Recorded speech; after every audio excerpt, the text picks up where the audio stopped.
No, I don't overwork, and hustle culture is violence to the soul.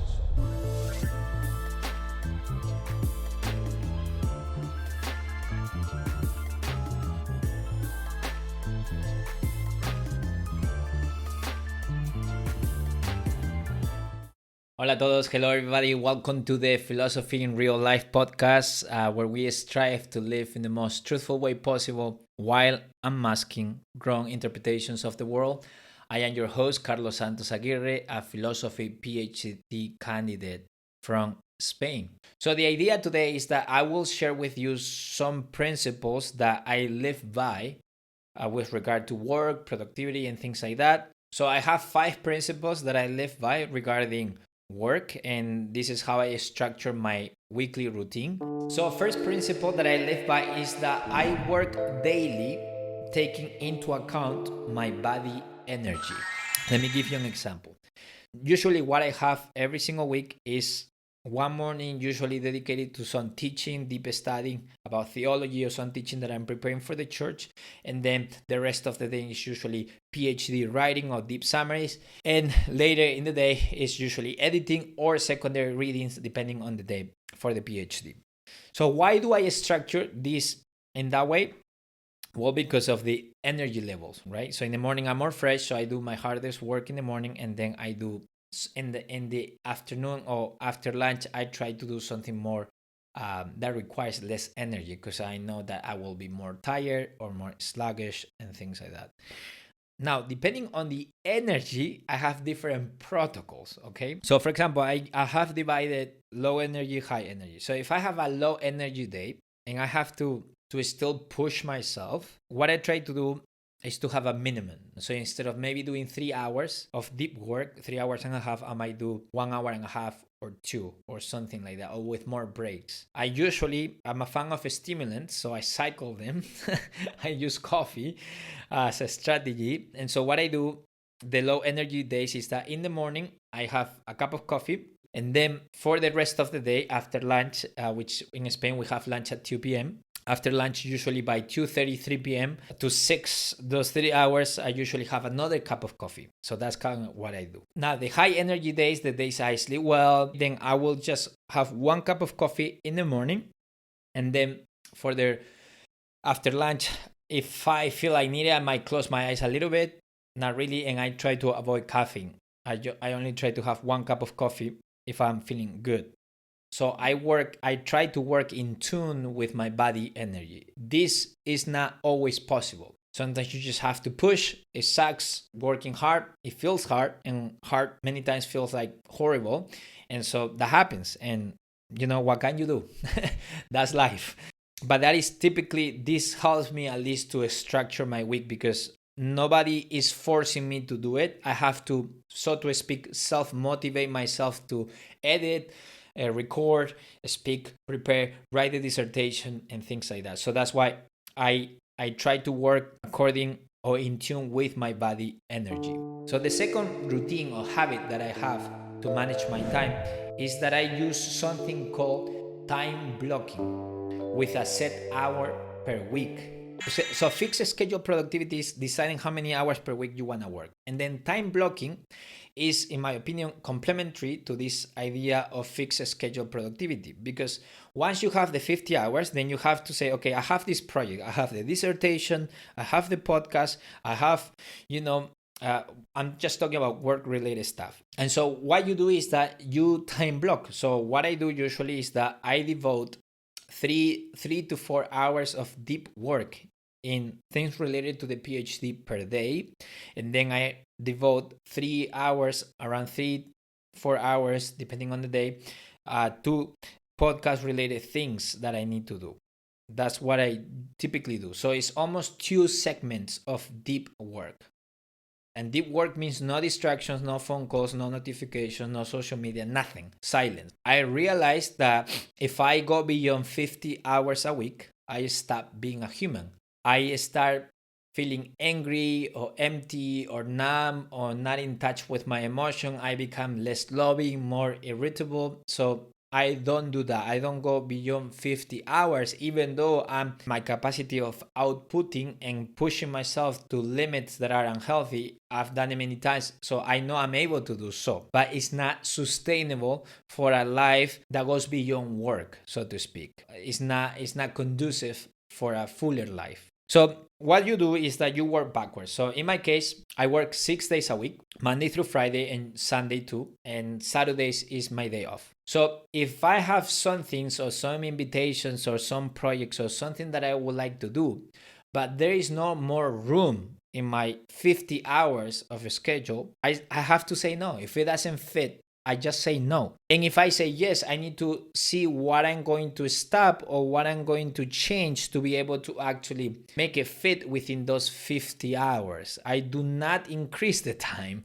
I just keep it to 50. That's that. So if something doesn't fit and if something is not worth me changing something in my schedule, then that's that. I don't do it. Then I say no. Now, another thing that I take into account when I use this method of fixed schedule productivity and time blocking is that you need to account that for the fact that things will take longer than you plan. And what I use is a 30 to 40% error cushion for miscalculation. So for example, if I think that this will take me an hour to complete, then I increase 30% of 60 minutes. This is something similar of what I used to not be late. When I have appointments or meetings, I use a 20% cushion. So if it takes me an hour to get to the place, I leave an hour and 20 minutes earlier. That's what I do. And if it's a job interview, I use double. So I'm usually an hour earlier to the interview. So I go hardcore even, like just to make sure that even if the train crashes, I'm able to make it to the interview. That's basically what I do. Because we tend to underestimate time. And my wife tells me that with my ADHD, I'm the worst at calculating time. My notion of time is broken. I don't have the capacity to actually do that. So I usually run it by her. Hey, babe, what do you think? How much this will take me? Like, tell me. And so I think, okay, it will take me X amount of hours per week, or this project will take me a month to complete it, devoting my mornings for that. So what do you think? And she said, no, this is crazy. This will take you double or triple and things like that. Even once I arrive to the time that I think that this will take me, I add a 30% over that time and then I increase it. And so that gives me peace. So yeah, so that's what time blocking means. You just have a set amount of hours devoted to a specific project and you know exactly what you're going to do. So that's the idea. What happens is that you have an expectation about an outcome or something, and then reality hits you. And so the gap between what you are experiencing and the expectation you had about something is what's causing you frustration. But again, if you are very intentional with your time and the projects you say yes to, that changes the entire game. Because then you are not reacting, you are proactive in saying yes and knowing how much these things will take you. For example, in my case, I'm not gonna say yes to a big project until I finish my dissertation. It would be silly. No, I shouldn't do that because it will require so much time. Now, I know you have heard people say, oh, study with me 8 hours, 10 hours, 12 hours. That is silly. I don't know anyone. And I know people who are really, really machines, okay? But I don't know anyone who is able to output 4 hours or more than 4 hours of deep work, the way I'm defining it here, and the next day to be able to output the same and so on for months, for years. I don't know anyone in person that is able to do that. It's funny because Ali Abdal, he's a productivity YouTuber and things like that. He said that one day, he said, okay, I schedule my entire day to just write my book because he is going to launch his book soon. When I listened to that video or I was watching that video on YouTube, I'm like, there's no way you wrote for an entire day. I write as a profession, my career. I'm a writer. And I'm telling you, you are not able to write for longer than 4 hours, fully concentrated and do great work. And so then he was saying that something he used to actually track the time that he spent actually writing, he was using the soundtrack of Lord of the Ring or something like that. So every time he stood up from his seat to take a break or go to the toilet or eat something, he would pause the soundtrack. And so in the end, when the day ended, he realized that he only has written for 2 hours and a half. And so I was like, okay, that is what I thought it would happen. And so when people say, oh, I study 8 hours in the library, it's like, no, you didn't. You were flirting with your classmate. You were drinking, and half of the time you were smoking outside. So no, you didn't. You might be able to push yourself one day 5 to 6 hours, but I'm telling you, the next day life looks darker. I remember I was pushing myself to do more than 4 hours of deep work, and then of writing and researching. And after the 4 hours, there was a knot in my throat. After that, you just talk to people and you're like, who are you, man? Don't talk to me. Go away. So don't do that. Don't do that. Because again, what we're looking here for is sustainability. Something that you are able to keep 4 months, 4 years, and still have enough room for love, for life, to be a human being, not a machine. Actually, Jordan Peterson once said he was able to write for 3 hours, I believe, and if he went beyond that, he would impair his capacity to output the same thing for the next day. So yeah, I mean, I could work 14 hours if after the 4th hour of working in something deep, I'm just talking on podcasts or seeing people or doing low concentration tasks. Yeah, absolutely, I would be able to do so. That's not an issue. But again, I'm talking about knowledge work for the most part. Most of people do not even have to worry about this because the schedule is imposed. But even you can tell that in most offices, people are not working 8 hours, or they're usually working half concentrated, talking and things like that, because the tasks do not require that level of concentration. The principle number 3 I live by is the following: the simpler the routine, the better.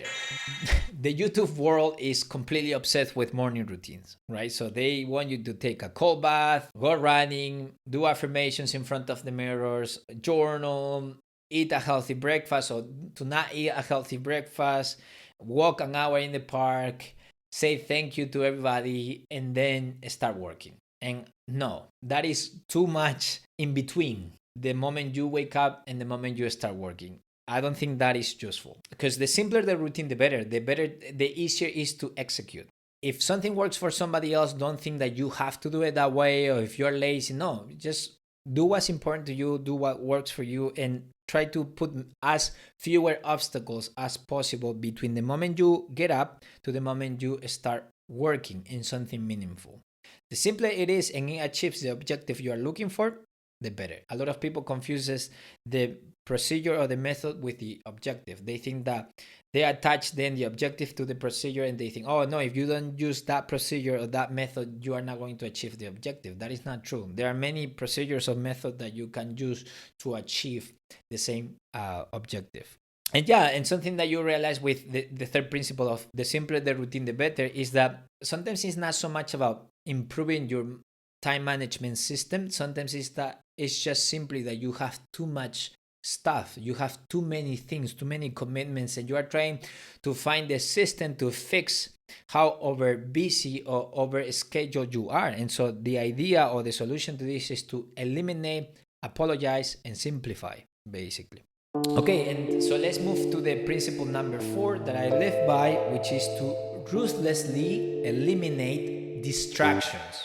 Practically what I do, because I am easily distracted, I do not have any notification activated on my phone. All of the notifications is disabled. Even if I have it normal mode, I can only receive calls, no notifications. And I actually have 2 phones. A lot of people like upgrading their phones. Well, I downgraded my phone, so to speak. So let me explain. I have my iPhone 13 that I was forced to get due to some loans with bank. Well, that's a long story. So I have my iPhone 13, which is what I used to record this video.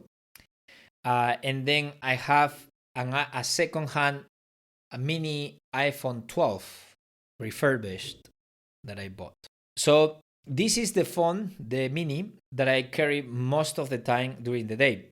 This only has the ability to call, my podcast, audiobooks, and my calendar and things like that. So No email, no WhatsApp, no social media, no YouTube, nothing. So this is the phone. This is what I call the monk mode phone. Modo monje, monk mode. So phone, tremendo. So this is what I use most of the day because I have to obviously use GPS, otherwise I get lost quickly.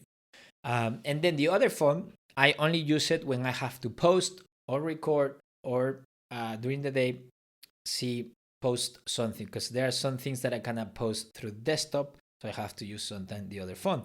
The other phone has bigger memory, is faster, and things like that. That's why I'm saying I downgraded, because the phone I use most of the time has less memory and things like that. It works perfectly for what I use it. And the other phone, I usually turn it off and have it in a drawer, and I only turn it on when I have to use it for the brand, for work, or for something really specific. And after I'm done with that, I turn it off and put it away. And so that's what I try to do. So I create a separation, and you don't know how much it has helped me, because I've used many apps to block apps, many things to dissuade myself or to keep myself from checking social media. But when you have everything in one phone, in the end, you will look at it. And don't get me wrong, before doing the whole podcast and the brand, I would tell people, don't have social media. I mean, only have social media if you have to get it for work or to promote your brand. But for most people who have issues with that, I usually tell them, if you do not need it, just get rid of it. It's fine. Get rid of it. If you think that you don't have an addiction, my challenge for you is to turn off your phone for 24 hours one day that you don't have to watch it or see it, and see how you feel. Most of us will feel like crazy the next morning, just with FOMO, fear of missing out, see what happened, who wrote to us, and things like that. But the longer you do it, the better you feel. So for example, I'm able to go, I don't know, probably until 6 p.m. or 3 p.m. after waking up without checking anything, and I feel completely okay. Now, this is something you have to be mindful and keep doing it, because it is easy to go back. 21 days, 30 days, 40 days, doesn't matter. It's not enough. You have to, as Atomic Habits in the book, you have to create systems that allow you to not use too much willpower. So remove the cues that make you go and click or tap on or scroll. So remove it. So yeah, so that's basically it. Ruthlessly eliminate distractions. The last principle that I live by, number 5, is this one: work to live, don't live to work. Work is a means to an end, it's not an end in itself. There is more life beyond work. I am really trying in my life to not take pride in being busy. It's socially acceptable, and it is almost like a badge or a sign of status to claim or to boast about how busy we are. That is something that I used to do a lot. And what I want to do is to be a person that is not in a hurry. Something I do to mitigate this craziness, this idea of always having the machine going on in my mind, is to turn off things. I turn off my phone, and we practice Sabbath. That is something that my wife and I have been practicing as a family. We are learning how to do it, because rest for most people is actually escapism. They escape, they numb their feelings through alcohol, sex, pleasure, overindulgence of the senses, and things like that. So they are not resting. Their souls are just craving for something more. And obviously, as you already know, I do believe we have spiritual selves, and there is a place in our hearts for God. And yeah, and so that's pretty much with this, right? So it's good to optimize to some extent for work, or to work better. And actually, this episode basically is a little bit how I structure my routine to manage to do everything I do. But in the end, as I said before, work is a means to an end. It's not an end in itself. And so that's why I do not optimize my entire life to work more, but rather to love more. I want to optimize my life, my being, the way I experience reality, the way I am, not just the things I do, to increase the amount of love I have for people and for God in my case. So that's what I am optimizing for love. And so that is everything I have for you. So now you are super ready for the school semester. You know, some ideas about how to structure your life, your study time, your research time, whatever you do. Hopefully, any of the things that I've shared, I hope at least something it is of some utility for your life. And yeah, so just remember, podcast available on video, on YouTube, and audio on most platforms, social media, TikTok, Instagram, Facebook. So that's everything from my end, everybody. Adios. Until next time. Bye.